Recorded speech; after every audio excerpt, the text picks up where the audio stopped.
ሰላም ጤና ይስጥልን የተወደዳችሁ የኢቫንጀሊካል ሚዲያ ኔትወርክ ተከታታዮቻችን፣ ይህ የወንጌል አማኞች ሁሉ ድምጽ ነው። ከመረጃዎቹ ጋር እኔ ዮናታን ዳዊት ከእናንተ ጋር ቆይታ አደርጋለሁ። ቀዳሚ ወዳደረግላችሁ ዜና እናልፋለን። የኢትዮጵያ ገነት ቤተክርስቲያን ሪሊፍ ኤንድ ዲቨሎፕመንት ለ11 ክልሎች የአቅም ግንባታ ስልጠና ሰጠች። ተስፋ ኢየሱስ ፍቃዱ ተመልክቶታል። የኢትዮጵያ ገነት ቸርች ሪሊፍ ኤንድ ዴቨሎፕመንት ለኢትዮጵያ ገነት ቤተክርስቲያን 11 ክልሎች በሪፖርት አዘገጃጀት በእቅድና በአስተዳደራዊ ጉዳዮች ላይ ያተኮረ የአቅም ግንባታ ስልጠና ሰጥቷል። ስልጠናው ከነሐሴ 19 እስከ 20 2018 ዓ.ም ድረስ በሐዋሳ ከተማ ለሁለት ተከታታይ ቀናት ተካሂዶ በስኬት ተጠናቋል። በስልጠናው የእቅድ ክትትልና ሪፖርት አዘገጃጀት፣ የእቅድ ዝግጅት መርሆች፣ የፋይናንስና የበጀት አስተዳደር፣ የሀብት አጠቃቀም እንዲሁም የተለያዩ መዋቅራዊና አስተዳደራዊ ጉዳዮች በዝርዝር ተዳሰዋል። የስልጠናውን መርሃ ግብር በይፋ የከፈቱት የኢትዮጵያ ገነት ቤተክርስቲያን ምክትል ፕሬዝዳንት ፓስተር ሞቲ ታከለ የልማት ቢሮ በክልሎችና በቤተክርስቲያኒቱ የአቅም ግንባታ ዘርፍ እያደረገ ላለው አስተዋጽኦ ምስጋና አቅርበዋል። ተሳታፊዎችም በሁለት ቀናት ቆይታቸው ሙሉ ትኩረት በመስጠት እንዲሳተፉ ጥሪ አቅርበዋል። በስልጠናው መዝጊያ ላይ የተለያዩ የክልል መሪዎች መርሃ ግብሩ ተቋማዊ አሰራርን ለማጠናከር ጠቃሚ እንደሆነ ገልጸው የልማት ቢሮ በቀጣይም ተመሳሳይ ስልጠናዎችንና የቴክኒክ ድጋፎችን እንዲያጠናክር ጠይቀዋል። መረጃው የቤተክርስቲያን ነው። ቄስ ያዳሳ ዳባ ለ22ኛው የመካነ ኢየሱስ ካውንስል ስኬት የመልካም ምኞት መልእክት አስተላለፉ።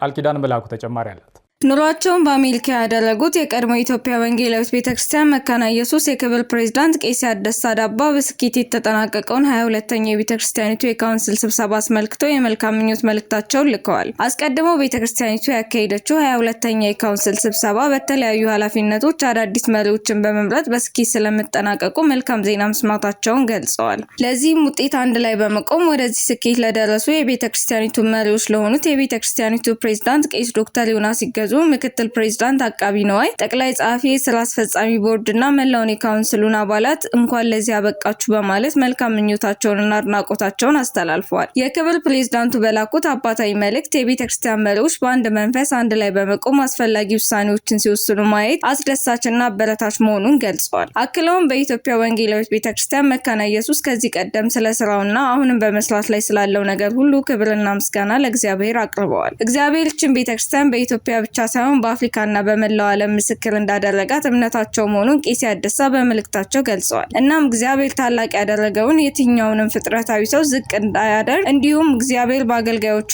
በሕዝቡ በዚህ ቤተክርስቲያን የሰራውንና እየሰራ ያለውን ታላቅ ነገር በሰዎች ድካም እንዳይመዝን አሳስበዋል። በመጨረሻም ቤተክርስቲያኒቱ በአንድነት መንፈስ፣ በአካታችነት፣ በታማኝነት፣ በትዕግስት፣ በፍትህ፣ በሰላምና በመግባባት ሁለንተናዊ አገልግሎቷ እንድትቀጥል ጸሎታቸውንና መልካም ምኞታቸው መሆኑን ገልጸዋል። በኬቭ በተካሄደው ሶስተኛው የዩክሬን ብሔራዊ የጸሎት ስነ ስርዓት ላይ ከ1500 በላይ ሰዎች ተሳተፉ። በዩክሬን መዲና ኬቭ በተካሄደው ሶስተኛው ብሔራዊ የጸሎት ስነ ስርዓት ላይ ከ17 የተለያዩ ሀገራት የተውጣጡ ከ1500 በላይ ተሳታፊዎች መገኘታቸው ተገለጸ። በዚሁ መንፈሳዊ አንድነት መርሃ ግብር ላይ የዓለም ኢቫንጀሊካል አሊያንስ ዋና ጸሐፊ ሪቨረንድ ቦትሩስ መንሱር ከአውሮፓውያን የኢቫንጀሊካል መሪዎች ጋር በመሆን የተገኙ ሲሆን በዓለም ዙሪያ የሚገኙ ክርስቲያኖችን በመወከል ለሀገሪቱ ምሕረትና ሰላም ጸልየዋል። ስነ ስርዓቱ ላይ የተገኙት የዩክሬን ፕሬዝዳንት ቮሎዲሚር ዜሌንስኪ በበኩላቸው በምርኮ ላይ ለሚገኙ የሀገሪቱ ዜጎች፣ በጦር ግንባር ለሚዋጉ ወታደሮች እንዲሁም ዘላቂና ፍትሐዊ ሰላም እንዲወርድ መላው አማኝ በጸሎት እንዲተጋ ጥሪ አቅርበዋል። በመጨረሻም በዓለም ዙሪያ የሚገኙ ሁሉም አማኞች ለዩክሬን ሕዝብና ለአብያተ ክርስቲያናት የሚደረገውን የጸሎት ህብረት አጠናክረው እንዲቀጥሉ ጥሪ ተላልፏል። ዘገባው የክርስቲያን ዲቮሽን ገጽ ነው። በዋሽንግተን ዲሲ የሚገኘው የመጽሐፍ ቅዱስ ሙዚየም የዮርዳኖስ ጥንታዊ የክርስትና ቅርሶችን በኤግዚቢሽን ሊያስተናግድ መሆኑ ተገለጸ። ተስፋ ኢየሱስ ፍቃዱ ተመልክቶታል። በአሜሪካ ዋሽንግተን ዲሲ የሚገኘው የመጽሐፍ ቅዱስ ሙዚየም እንደ አውሮፓውያኑ አቆጣጠር በ2027 ዓመተ ምህረት ዮርዳኖስ የክርስትና ጅማሮ በሚል ርዕስ አዲስ ኤግዚቢሽን ለማቅረብ ዝግጅት እያደረገ መሆኑ ተገልጿል። ሙዚየሙ በዮርዳኖስ የሚገኙ ታዋቂ የክርስትናና የመጽሐፍ ቅዱስ ቅርሶችን ለጎብኚዎች ለማቅረብ ያስችለው ዘንድ ከሀገሪቱ የቱሪዝምና ቅርሶች ሚኒስቴር ጋር ባለፈው ነሐሴ 1 ቀን የስምምነት ሰነድ ተፈራርሟል።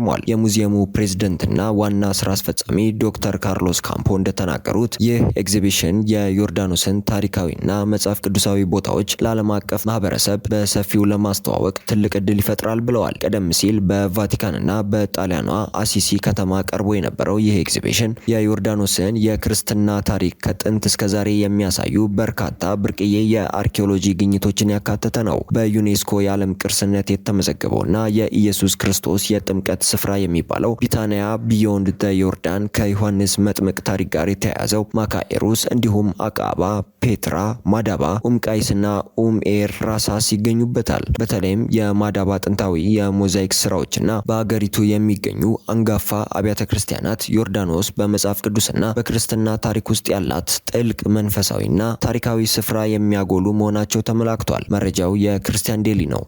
የተወደዳችሁ የኢቫንጀሊካል ሚዲያ ኔትወርክ ተከታታዮቻችን ለዛሬ የነበሩን መረጃዎች እነዚህን ይመስሉ ነበረ። መረጃዎችን እያዘጋጀሁ ወደ እናንተ ያደረስኩት እኔ ዮናታን ዳዊት ነበርኩኝ። ከኢቫንጀሊካል ሚዲያ ኔትወርክ ፕሮግራሞች ጋር መልካም ቆይታ እንዲሆንላችሁ ከወዲሁ እመኛለሁ።